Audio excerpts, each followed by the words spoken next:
Cristy Murray, Catholic nurse practitioner, and this show is where we explore faith, food, and function because true wellness nourishes body, mind, and spirit. Today's conversation matters more than what you might expect. We're talking about something almost everyone experiences, but very few people talk about openly, and that's constipation. Not in a gimmicky way, not in a supplement pushing way, but in a grounded systems level. Let's actually understand your body way. Our guest today is Melissa Hall Khaki. She's the foundational health practitioner and the author of the Constipation Code. Melissa has built her work around helping people understand digestion clearly and candidly, without shame, without overwhelm, and without the exhausting cycle of trying something new every week. What I appreciate about her approach is that she connects the dots between gut health, daily habits, nervous system stress, and long term vitality. Relief isn't random, it's repeatable when you understand the system. If you've ever felt dismissed, embarrassed, or told just to deal with it, this episode is going to be both validating and empowering. Melissa, I am so glad you're here. Let's start about how you found yourself becoming the person who talks about constipation out loud. Thanks for having me, Christy. Yeah, it's a great question because if you had told me 10 years ago this would be my path, that this would be my book, I would have said, no way. But it's so foundational. You know, talking about being a foundational health practitioner really is taking everything back to basics. We are so distorted in our health at this point in the game here in 2026, right? We're eating things that aren't food. We're drinking water that's not clean. Our air is filthy. We're sedentary most of the time. You know, almost everybody has a metabolic imbalance of some sort. And so it's really about getting back to basics. And I did a lot of work in the Lyme community. I have chronic Lyme. I was diagnosed in 2013-ish after a few years of being undiagnosed. Was on a ton of antibiotics and not eating very well and wound up with a lot of gut problems, which wound me up in a doctor's office who told me to drink water, eat fiber, and take MiraLax. And it's the same advice that all my clients are getting.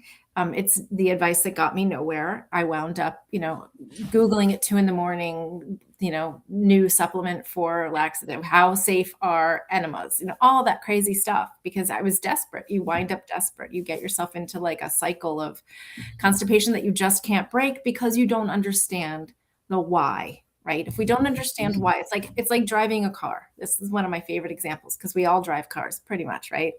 Or have driven a car. And so if you're driving down the highway and a red light comes on your dashboard, you have a couple of options. You can ignore it and keep going. You can stick a piece of duct tape over that light so it's no longer blaring. Or you can take your car to the garage where they will systemically open up the hood, take a look inside and tell you why your red light came on. But when we go to the doctor and we're constipated, there is no questioning. There is no asking why. There's only this is how you get out of it. This is the medicine that you can take for the rest of your life. Mm-hmm. And that's not acceptable to me. We deserve much better than that. And our bodies were built to have daily bowel movements. We just need to figure out why and what's in the way. And so in that experience of working with really sick, chronically ill people, they were all coming into me constipated. And if you are trying to kill anything in your body, whether it's using chemotherapy for cancer, or you're doing a parasite cleanse, or you're taking an antibiotic, or whatever it might be, and you are constipated, you cause a lot more problems because as things die in your body, they become toxins. And if those toxins aren't eliminated on a daily basis, we get toxin backup and we feel sick, we feel crappy, we get flu-like symptoms, we get joint pain, and the list goes on. So that's why we wound up in the seat today. Yeah, and those toxins recirculate in your system. They have to be excreted. They do. They do. Yeah. So yeah, and you mentioned about, like the constipation, so like Western medicine, you go to your doctor, or you go to a provider and you tell them you're constipated. Like you said, here's some MiraLax, eat fiber, drink water, move, or you get a referral to a GI specialist. And then you get a colonoscopy and, see what's happening. And another side of that is, so you talk about constipation and there's this other flip side is like the IBS type, right? So Yeah, constant diarrhea, constant pain. loose stools, right? And Yeah. it's equally as bad, right? If you're moving your stools 5, 6 times a day, there's no Mhm. processing in your lower intestines. There's no extraction of nutrients. Yes, That's a big exactly. problem. You wind up, especially with your fat soluble vitamins, right? Your Hmm. A, D, K, E, right down the drain. Your omega status will be terrible if you're moving your bowels all the time. You need to figure out why on both ends. That might be my Hmm. next book. Yeah. Working on the other end of the spectrum. But right Yeah. now, this Well, is it all begins in the gut because, like, even in the hormone world, I have someone came to me and said, my hormones are not working, but she's really on a high dose of PO, or like she takes a estradiol pill, and it's like getting high. They just keep prescribing it, like increasing the dose to where she'll get relief. But she's like, I am on this high dose, but I'm not really getting any relief. Well, she has IBS. So I told her, let's switch let's just switch the mechanism that you're getting your hormones. So I switched on to patches oral. instead of the pill, because like The liver. clearly with her IBS, she's not absorbing that medication, and Mhm. they just keep increasing her dosing. And it's really, I'm glad that you're talking about this, because this is, everything begins in the gut. If we're not absorbing food, nutrients, medication, then we just keep chasing this band-aid approaches, and we're not going to the root cause. I'm so happy that you're going to the foundations. It's important. It's important. I mean, there's probably nothing. I mean, right? We need to eat water. We need to drink water. We need to eat food, and we need to eliminate on a daily basis. Those are non-negotiable. We should also be Mhm. sweating. We also need to be moving our bodies, right? But Yes. eating, drinking, and pooping, that's what a baby does. Take it Uh-huh. back to basics, right? Like take everything else out of the equation. That's what you do. Hmm. And so if you're not doing that well, it's the time to fix it is now, before you get to the situation where you're calling someone like me saying things like, I can only eat 3 foods, Oh. or I can't leave the house. I had to quit my job because I never know. I'm so bloated and I'm uncomfortable and I never know when I'm going to need the bathroom. And it just disrupted my whole life. I mean, those Mhm. are the people that call me. It's Yeah. heartbreaking. It's heartbreaking because they have been struggling for 5, 10, 15 years. And Hmm. nobody ever suggested that they figure out the root cause.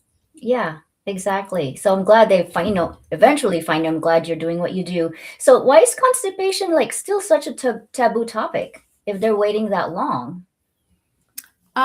Because well, I think there's a confusion about what is constipation. Let's start at the basics, Christy, right? Like Hmm. for me, constipation is if you're not having a daily bowel movement, you're constipated. Every other day, probably constipated. And the way to answer that question for yourself is when people say to me, I only have a bowel movement 2 times a week. Is that okay? And I say, is that okay for you? How Right? do you feel, right? Because I know if I don't have a bowel movement every morning, my body doesn't feel the same. Hmm. Nothing works kind of the same, and it's been, knock on wood, a long time since it's gone more than that. But when that did happen, right, it shuts down your life. I was a big outdoor activity person and there's no bathrooms outside. That was a life changer for me. I couldn't do any of the things that I like to do because I Hmm. never knew when I would need a bathroom. And we don't talk about it because we don't talk about it after our kids are potty trained.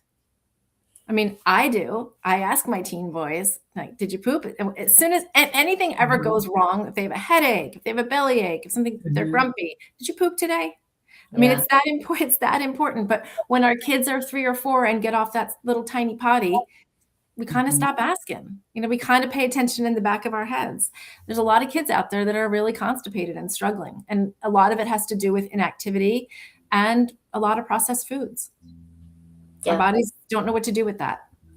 Exactly. I actually worked in general surgery for a few years, and then, yeah, we got exposed to a lot of like those GI surgeries where they're doing colectomies and disconnecting and connecting, and it's like, yeah, especially a post-op, it's really important to make sure that your bowels are moving, and people are not aware of that, and like when they get out of the hospital or even before they get there, like what's norm to them. You mentioned like you're asking your clients, is that good for you, is that normal for you? Because a lot of people, they think that, oh, it's okay because that's always been me. I've always just pooped just Mm. 3 times a week, and it's like, oh my gosh, someone told me that. I'm thinking, That's not normal. And this is probably why your labs are all like you're not absorbing, you're not processing properly. Normal and normal for you Yeah. are not always the same thing, right?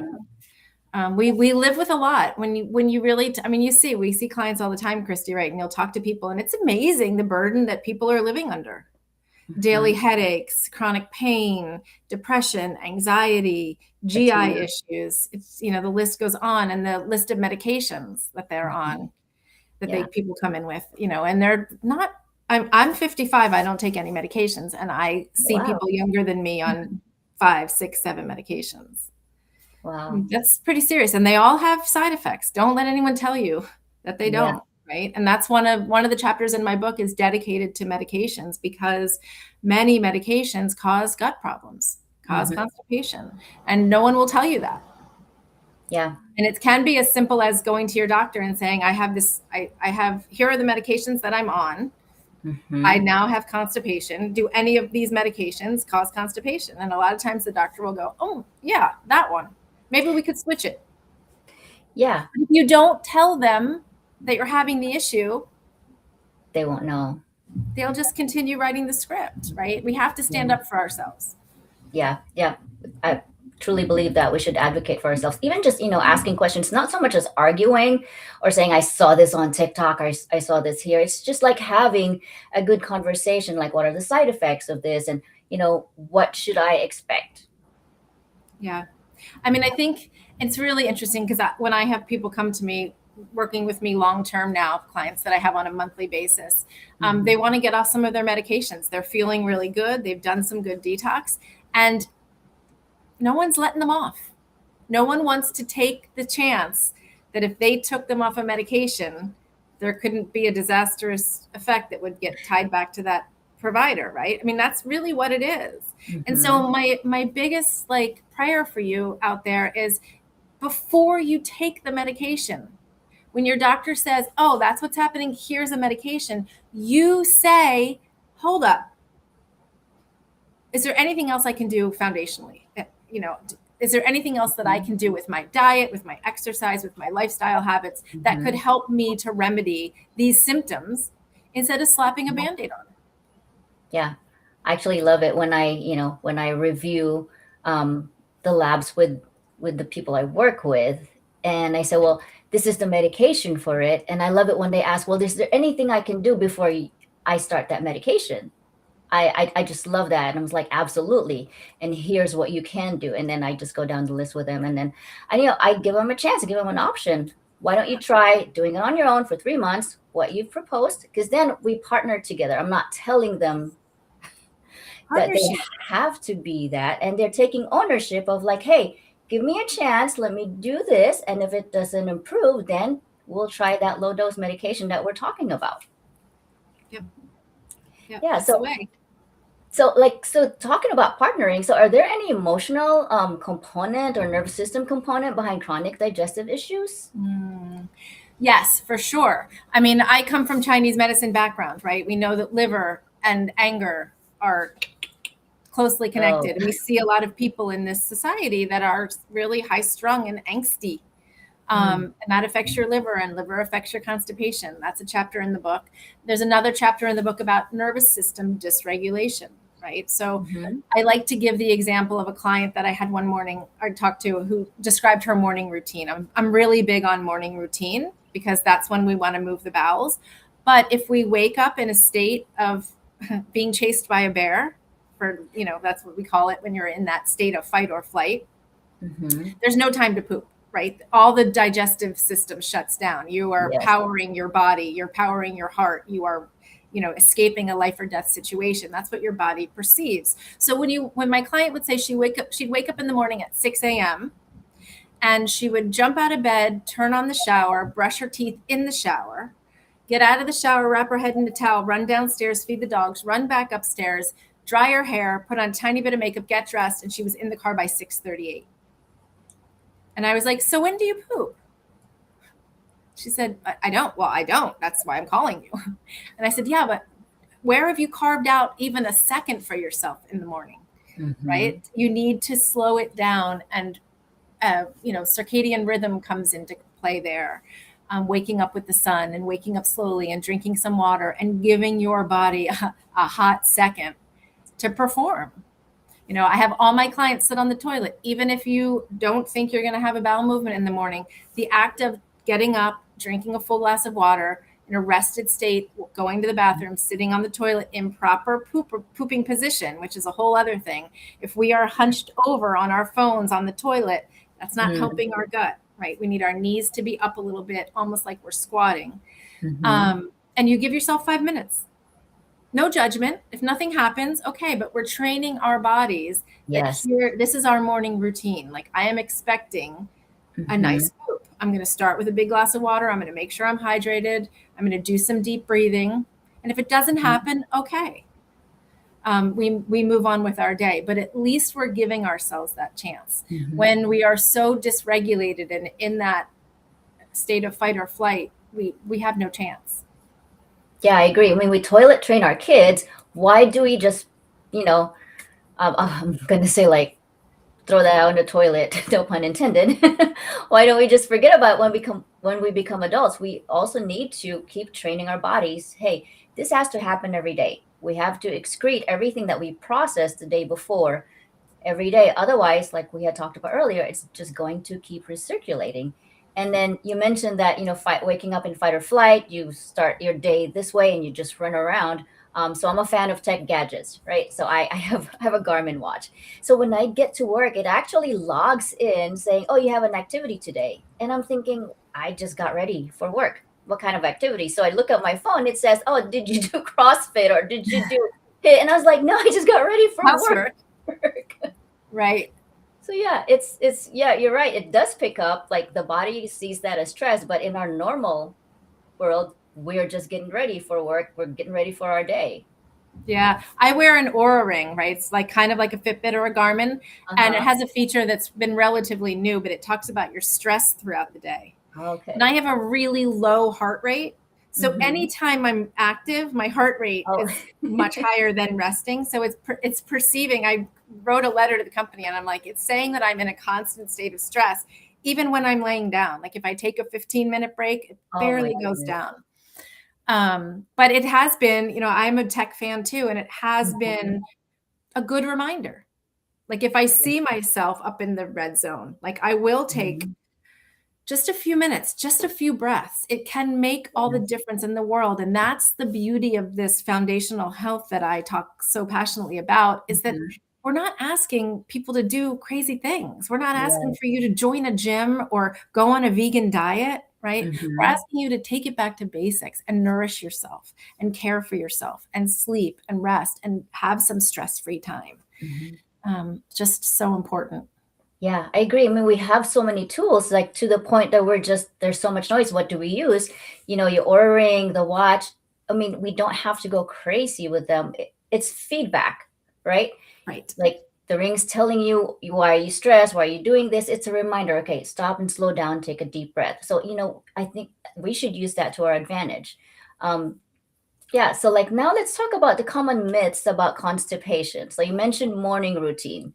So like, I hear a lot, you know, from different sources. Some might not be scientifically based, that as soon as you wake up, you drink warm water with lemon or add some turmeric, you know, like. Oh, you're back. Okay, we're back. So morning hydration, it's not a myth. You know, we lose a lot of water when we sleep. So for those of us in menopause or perimenopause that are sweating, you're losing a lot of water. Even if you're not sweating, you're breathing. And we actually, respiration, we are losing water as we breathe all night long. So first thing in the morning, a glass of water. I leave it on my nightstand. You can put salt and lemon. You can have it plain. You can put electrolytes. I like all of my clients to be getting electrolytes. It's very important when we're dehydrated, when we're constipated, that we're making sure that our cells are holding on to that water. But really just that first glass of room temperature or warm water in the morning is enough to set off the gastrocolic reflex that starts digestion happening. Kind of almost like when you're cooking and you smell something and then all of a sudden your mouth starts watering and your belly starts rumbling. Like, that's physiology. There's actually a real reason behind that. And the same thing when we drink that quantity of water and it's in our stomach, it starts to signal, okay, like it's time to evacuate the bowels because incoming. Right. And so people often think it has like, oh, I only poop when I have coffee. Well, if you're dehydrated and you have coffee, you're setting yourself up for trouble. You know that. As a woman, coffee on an empty stomach, probably not a great idea for your cortisol levels, especially if you're one of those gals that's waking up racing around in the morning trying to get out of the house by 6:38. But having that big glass of water does the trick. It really will stimulate that reflex and start things moving. Does it matter if it's cold or warm water? I don't like Chinese medicine says we shouldn't drink iced and cold things. I do drink iced things, but not first thing in the morning and not last thing at night. We want to keep our digestive fire happy and hot. Which brings me to another thing, Christy, I wanted to talk about today is that I just had the latest client call, and as you know, when we're talking with clients through like history, like things get forgotten. Like, oh yeah, I forgot to tell you that. And so I was looking through a test we had run called Digestive Discovery to look at the contents of the microbiome and figure out why this gentleman had been having some stomach pain and constipation. And he said, and I was like, wow, this pattern looks really similar to somebody who's been taking like an acid reducing medication. He said, oh yeah, I take Prozac. I've been taking it for 5 years, but I only take it 3 times a week. Oh yeah, my doctor told me to take it. Like literally his doctor 5 years ago had told him to take it 3 times a week and he's still taking it. So for anybody out there that doesn't know, Prilosec, Nexium, they're called acid reducers or PPI, keep the level of acid in the stomach down. Supposedly for people who have acid reflux, right? That uncommon, that uncomfortable feeling when you kind of have a burp and you feel a little acid or you feel a little bit of burning. Yeah. What we're learning is that that's not because of too much stomach acid. It's actually because of too little.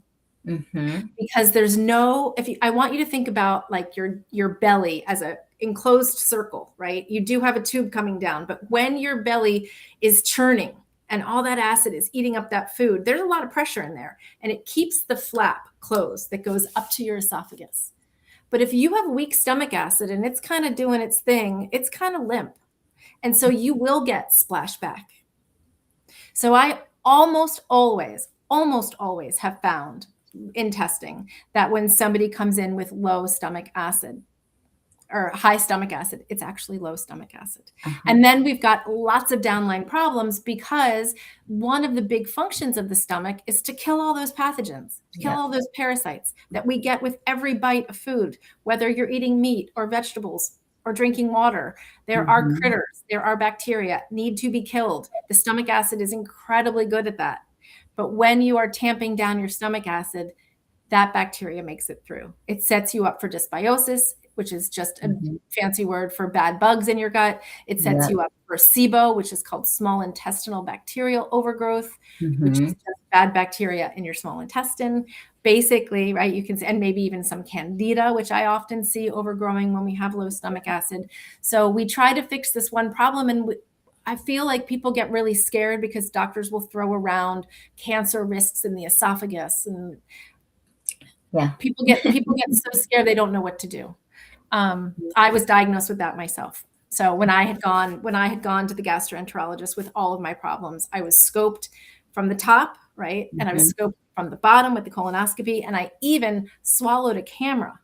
I swallowed a capsule that went through my whole intestines and took like 20 billion pictures, to which they told me I was completely fine, but I had silent reflux and I needed to take a PPI and come back in a year. That's what they told me. 1 year. I said, no, thank you.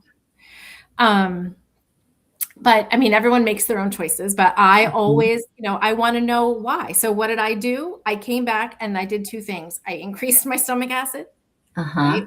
Thinking I wouldn't, and I had, like, again, it was silent reflux, they call it. So I have no symptoms of it, but they want me to medicate it to prevent the potentiality of something bad happening later. So instead I increased my stomach acid and I used a nutraceutical that's made of algae that actually sits on the top of your stomach acid, like the juice in your stomach, and kind of can prevent, who knows if it helps, but I haven't had problems since. My constipation's fixed. And Oh, good. yeah. But, the PPI thing is very concerning for me, because it seems if you do your research, it's a very short-term medication. It should only be used for a very short time, and people are on it for a very long time, and then they have to come see me. Yeah, well, you mentioned using that PPI, we just suppress the stomach acid, which is important. You said it's important for like making sure our microbiome is at a good balance. And then like if we keep suppressing our stomach acid, another job of stomach acid is to help break down the foods. So if you have really low stomach acid, thinking that that's a good thing, you're not breaking down your foods, and your food's just getting stuck there, and you're constipated, and then there you go. Right. And you can't extract nutrients. I mean, it's a mess. It's a mess. Yeah. So back to foundations, always. Exactly. So speaking of foundation, so how do our daily rhythm, like sleep, stress, and meals, influence bowel function? So they do hugely. I can't tell you, I have had a number of clients that have zero rhythm in their lives. They don't get up at a certain time, or they're night shift workers. It's really important that we're cueing our bodies with morning sunlight and evening sunset sunlight. That red light in your eyes is actually a really important cue, both to wake you up in the morning and to settle you down at night. It's the beginning of your melatonin production in the evening. So from that perspective, it's important. Also, timing of meals is really important. Everybody's different, right? We can't tell people, Christy, like you have to eat within 30 minutes of rising, or 2 hours and 15 minutes after noon, or everything. They're all different. Some are morning people and they get up and they're hungry and they're ready to go. And some people are like, well, I can have a half a cup of berries and a tea and I'm fine. So we work with people's schedules and preferences, but we make sure that we're spacing meals, so we're not grazing all day long. Your gut has something called the migrating motor complex, which helps the body to clean out, and it needs the break to do the clean out. But if food is coming in all day long, there's no pause for the clean out. So making sure that people are eating 2 to 3 meals a day, not eating too close to bedtime. Again, when you eat dinner and then immediately lay down, your digestion is stunted. Most people need a little bit of movement actually to process their food well. It keeps your blood sugar regulated 10 to 15 minutes. In my world, we call it a fart walk, which is a funny word for it. But it's really about just churning and digesting. Best to do after every meal, but really important to do after dinner, especially if you're constipated, because you need that little bit of movement, which will help your bowels to move going into like the nighttime. So there's not too many food rules. One of the other things we look at are food sensitivities and gut lining. There's a test that I run on a lot of people that gives us both of those pieces of information. It tells us which of 22 most common triggering foods you're sensitive to. And then it also tells us the state of the gut lining, because if you do have food sensitivities, if you're listening to this and you're like, I can only eat 5 foods, or here's this list of 30 things I can't eat, those food sensitivities is because of leaky gut. So your gut lining is permeable, meaning things can go both ways, right? Through your gut to be able to get the nutrients into the bloodstream. However, when those holes are too big, particles of food get through. And that causes a whole immune problem for you. So we need to make sure, it's great to know which foods you're sensitive to and stay away from those while we work on the gut and we figure out which part of the gut needs to be repaired, whether you're low on something called Akkermansia muciniphila, which is a probiotic that nibbles away at the gut lining so it can be robustly repaired, right? Really little interesting critter that is really essential in our gut. A lot of us are missing it. Or whether it's, been destroyed by processed foods and chemicals, which wears away, So we take a look at that together and fix the gut lining, stop the foods that are irritating, and people do a lot better. But most of my clients need to be off dairy. Dairy is a big one. If I had to pick one food that constipates people, it's dairy. And that's cow dairy. So that's butter, milk, yogurt, including in bread, in sauces. People need to be really strict. I encourage people to avoid it for 21 days. Because I'll have people come in who say, I have a very clean diet, I'm very healthy, and I'm super constipated. And I'll say, but okay, let's talk about your diet. Do you have any cow dairy? Well, yeah, I eat cheese and I have some milk or whatever. But that doesn't cause any problems for me. Because they're not experiencing explosive diarrhea, which is enough. Some people who have a milk protein intolerance, that's what happens for them. But for the rest of my clients, it's causing constipation, and they're not putting 2 and 2 together. And when they cut that out of their diet, start using a nightly motility agent. I love magnesium citrate, and really pay attention to their water intake. Things start moving. Things start moving. If it's their root cause, again, 8 root causes. Diet is one, but we really need to be looking at all of them because it's never just one thing. Yeah. So when I wrote the book, so I'm 55. I grew up in the 70s with Cosmo magazine and taking those quizzes, right? Don't you remember? It would be like, are you a romantic? And I would be like, am I? You'd want to fill out the quiz. And so that's how I wrote the book. So is dehydration a factor in my constipation? Take the quiz. If it's not, next chapter. Is food sensitivities and food intolerances a factor in my constipation? Take the quiz. If it is, there's a little protocol. There's things to take out. There's steps that you can take. If it's not, next chapter. And then when we're done, we take a look at all the factors, which were your highest scoring, because that's where you want to start. But then we eventually need to pay attention to all the factors that you have issues with. And so resolving those is like opening the hood of the car and looking at, is it the spark plugs? Is it the engine? Is it not enough gas? Yeah. Yeah, you can't tell, but just like, you do have to lift up the hood. You can't just assume just because, this is what's happening, that must be it. You have to check. Like, that's the beauty of precision testing. And I love that you're going down to the basics of it. So it's almost like an invitation for people to slow down, right? Like a blessing in disguise that you're having this issue. Let's slow down and let's see what's happening. Right. Symptoms are signals, right? We don't punish ourselves when we have symptoms. We need to ask why. Like when you have a headache, I hope you're going through a checklist. Like, is it caffeine withdrawal? Is it not enough water? Is it stress? Did I not sleep well? You can usually narrow down why you've got a headache. Right? Yes. Why aren't we doing that for constipation regularly? Yeah, we should be. Exactly. Yeah, it's having a checklist, paying attention. And I just have to say, I'm starting this training, right? It's called the Creighton Fertility Care Training, but it's not really just fertility. It's like helping women with their gynecologic health through all phases of life. And it really just goes down to the basic, like checking cervical mucus. And with all the apps that are present nowadays, we get like this shiny, I like this app because it helps me log this and this and this.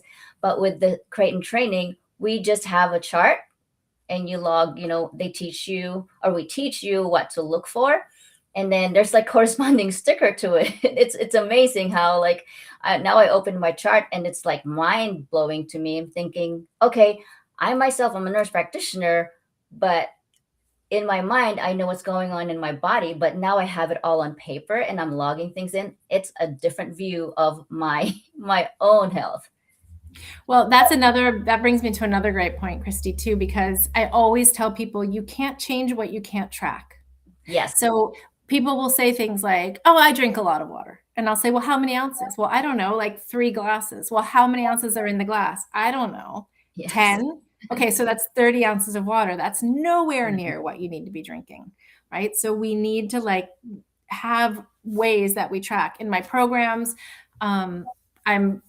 with my book, I offer downloadable tracking sheets so that you can actually keep track. When are you having bowel movements? What time of day? We use something called the Bristol stool chart, which helps you understand what kind of stool you're having.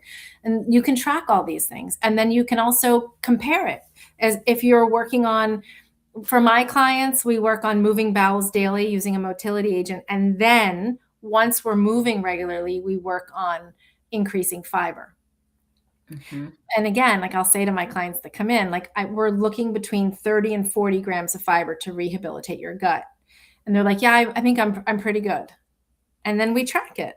I tell people, you want to know how much fiber you eat? Make a list of everything you eat in one day, open up Chat GPT and say, can you tell me how many grams of fiber are in the following quantity of food?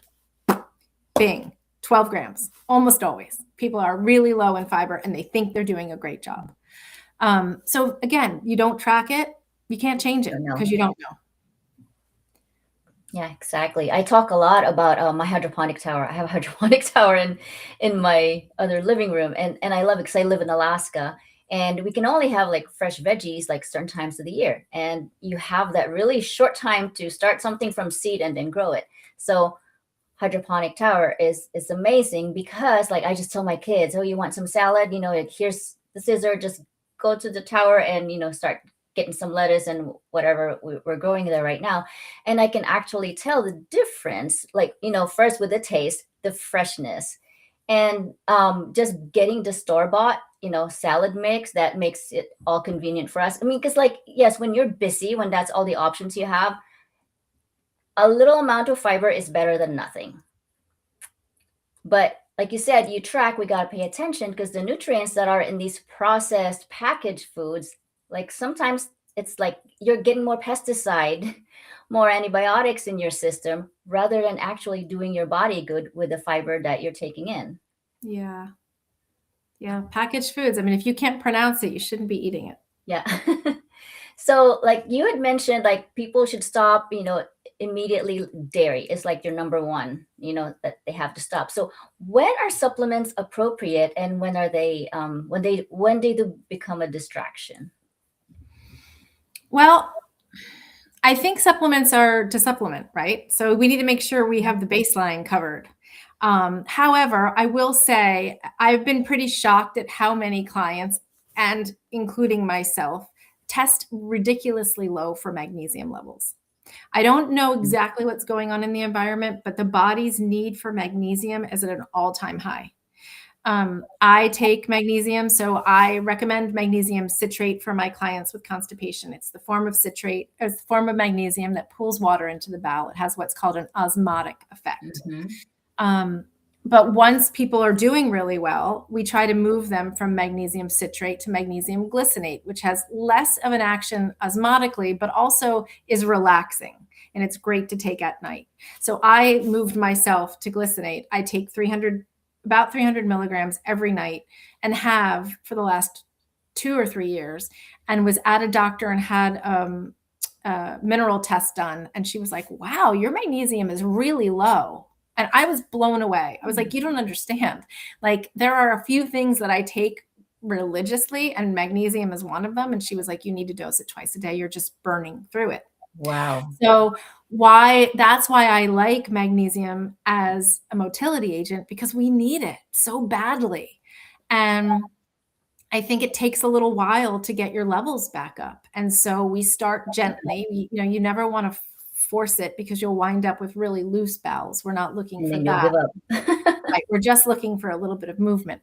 But so we start with magnesium citrate at low levels and we ramp up. And as the body becomes, more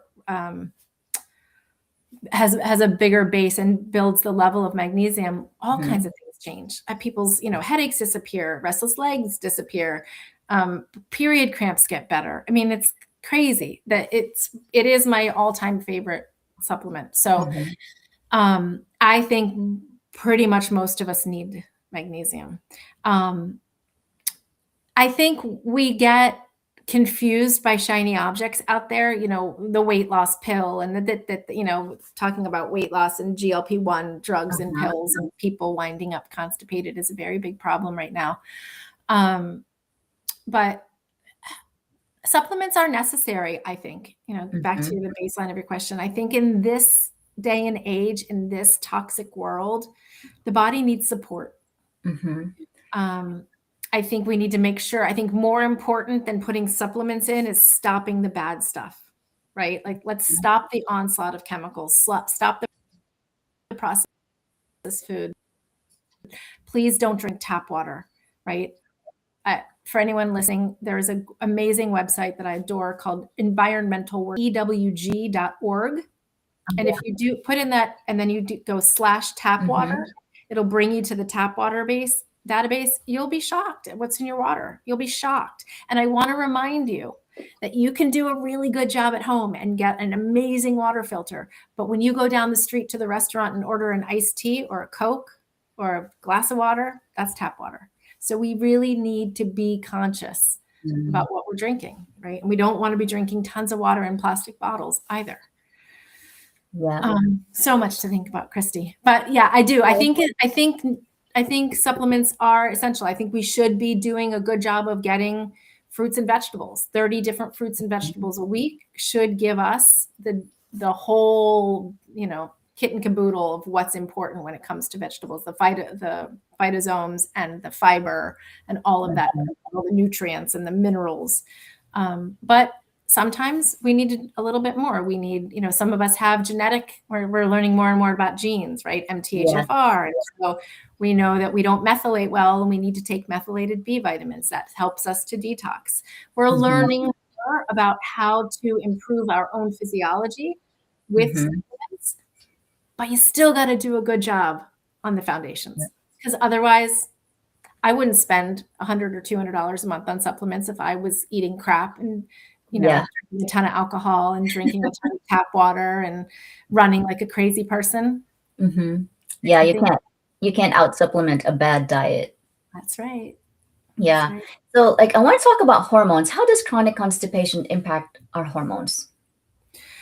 Well, so we know what beta glucuronidase is. It's a blood level. It's a marker in our stool that we look at. And when we aren't moving bowels every day, your estrogen will be recycled. So we are supposed to be, our liver and our bile is supposed to be catching estrogen and moving it out through our poop. But if that whole system isn't working well and we're not moving our bowels on a daily basis, we can wind up with too much estrogen. We see it very commonly in a lot of women with PCOS. High estrogen levels are a bigger problem, I think, than many people realize. And it all comes back to the gut. I mean, this is your territory, Christy, right? I know, right? But I'm not a gut specialist, so I need you in my program. So yeah, I'm going to plug a little bit on myself. I am launching a 12-week hormone reset program, and a portion of that is actually working on the gut. Fantastic. Yeah. Because like serotonin, and I was talking about this to one of my guests last week, I said that serotonin, like 90 to 95% of serotonin is produced in the gut. A lot of those neurotransmitters. Yeah. Yeah. So when your gut's broken, you wonder why you're anxious, or wonder why you're depressed, or wonder why you're brain fogged. Yes. Yeah. Yeah. It all comes back to the gut. Isn't it crazy? I mean, it's to me, it's crazy that it all comes back to the gut, but sure enough, like fix the gut and tons of symptoms disappear. Yeah. We talk about skin, we talk about skin issues. Yes. If you have, if you're listening and you have kids with eczema, it's diet, baby. It's diet and gut. Don't let people tell you like you need a steroid and a cream and slap this on, and you need to fix it at the root. You need to make it disappear. That's an outward manifestation of too much heat in the body, we would say in Chinese medicine, and inflammation. Yeah. So we treat the gut. Well, Melissa, this was just such an important and refreshing conversation. Thank you for bringing clarity and honesty to a topic that so many people quietly struggle with. And if this conversation resonated with you, I highly encourage you to get a copy of Melissa's book, The Constipation Code.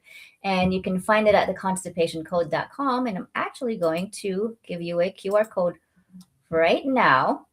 So if you're watching us on YouTube, feel free to scan that QR code. It'll take you directly to the Constipation Code. If you're listening on our podcast, it's theconstipationcode.com. And you can also find Melissa and learn more about her work at melissahallkhaki.com/podcast. Yep. And if this episode resonated with you, please subscribe to the channel, share this episode with someone who needs it, and leave a comment below. And here's my question for you. What is one signal your body has been giving you that you have been ignoring? Remember, wellness isn't about perfection, it's about partnership with your body. When we listen with curiosity instead of frustration, healing becomes possible. And thank you, Melissa. Do you have any final words for our listeners? No, just get on top of it. If this is a problem for you, do not let this go unattended. Like pooping 2 to 3 times a week. If it's not okay with you, if it doesn't feel good in your body, it's time to make a change. Read the book, take the quizzes, and make some small changes. Simple changes and better choices will get you there. Yeah, thank you. So thank you for being part of Blue Veil Wellness community, where we honor faith,